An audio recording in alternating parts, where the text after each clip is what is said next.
Hi friends எல்லோரும் எப்படி இருக்கீங்க? நான் கற்றுக்கலாம் ரொம்ப சந்தோஷமாக இருக்கோம். இன்றைக்கி எனக்கு ரொம்ப கஷ்டமான ஒரு நாளாயிட்டுங்க. ஒரு பெரிய சம்பவம் ஒன்று நடந்துட்டு, இது என்ன ப்ராடக்ட்னே தெரியாமல் நான் கையில் வச்சிட்ருக்கேன்.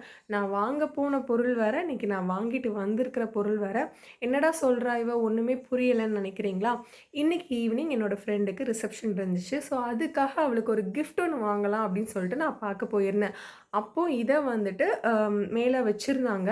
நான் ஜஸ்ட் இது என்னன்னு சொல்லிட்டு எதார்த்தமா தொடதாங்க செஞ்சேன். அதுக்குள்ள மேல இருந்த லிட்டு வந்து கீழ விழுந்து உடைஞ்சிட்டு, நொறுங்கிட்டு அப்படியே இதுதான் அந்த லிட்டு. ஸோ வந்துட்டு எனக்கு என்ன பண்ணன்னு தெரியல. பயந்துட்டேன். அதுக்குள்ள எல்லாருமே வர ஆரம்பிச்சுட்டாங்க. நானே வாங்கிக்கிறேன். சாரி, சாரின்னு சொல்ல ஆரம்பிச்சுட்டேன். ஸோ வந்துட்டு நாங்க வேற ரெகுலர் கஸ்டமருங்கிறனால அங்க வந்து எல்லாருக்குமே எங்கள தெரியும். ஸோ அதனால சரி ஓகே நீங்க வாங்கிக்கோங்கன்னு சொல்லிட்டு எடுத்துட்டு வந்துட்டாங்க. எனக்கு ரொம்ப கஷ்டமாயிட்டு. இதோட பிரைஸ் என்னன்னு பார்த்தீங்கன்னா, 3500ன்னு போட்டிருந்தாங்க. ஆஃபர்ல வந்து 2800க்கு நாங்க குடுக்குறோங்கிற மாரி போட்டிருந்தாங்க.